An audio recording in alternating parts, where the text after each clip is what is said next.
হুমায়ুন কবির ইতিমধ্যেই এআই এর ভিডিও বলে এই বিরুদ্ধে আপনি ইতিমধ্যেই হাইকোর্টে দ্বারস্থ হয়েছেন এবং আপনি মামলা লড়ছেন।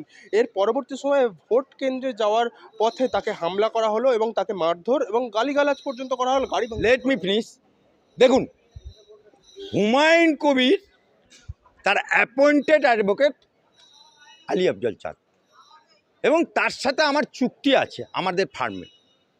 হুমায়ুন কবির এবং আম জনতা উন্নয়ন পার্টি যতদিন আমি বেঁচে থাকব, যতদিন হুমায়ুন কবির বা তার দল আমাদেরকে অ্যাপয়েন্টেড করে রাখবে, প্রতিটা আম জনতা পার্টির কর্মীর পাশে আমরা থাকবো, আইনি সহায়তা করব, এটা গ্যারান্টেড।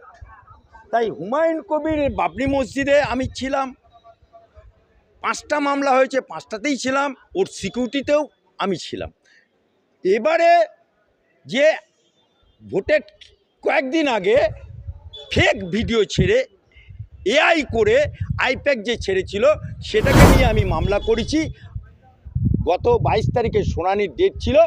আইপ্যাক ভাগ গিয়া, তারা আমারকে ভাগ গিয়া, বাংলা থেকেই চলে গেছে। তার রিপ্রেজেন্টেটিভ हाईकोर्टे থাকেনি। स्टेट डर गया, स्टेट भी नहीं था, तब मामला क्यों सुनानी होगा।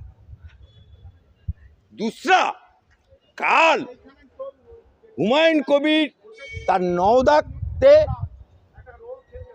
নওদা থানার অন্তর্গত তৃণমূলের হারমাত বাহিনী, দুধেল গায় মুসলমান, তৃণমূলের তলুয়া চাটনেওয়ালা মুসলমান, তারা হুমায়ুনের গাড়ি ভাঙচুর করলো এবং সমস্ত কিছু ডকুমেন্ট এভিডেন্স দিয়ে 17 জন আসামি, আমি নাম বলছি না, 17 জন আসামি পার্টি করে আমার মহামান্য আদালতে হুমায়ুনের অ্যাডভোকেট হিসাবে আমি একটা মামলা ফাইল করছি।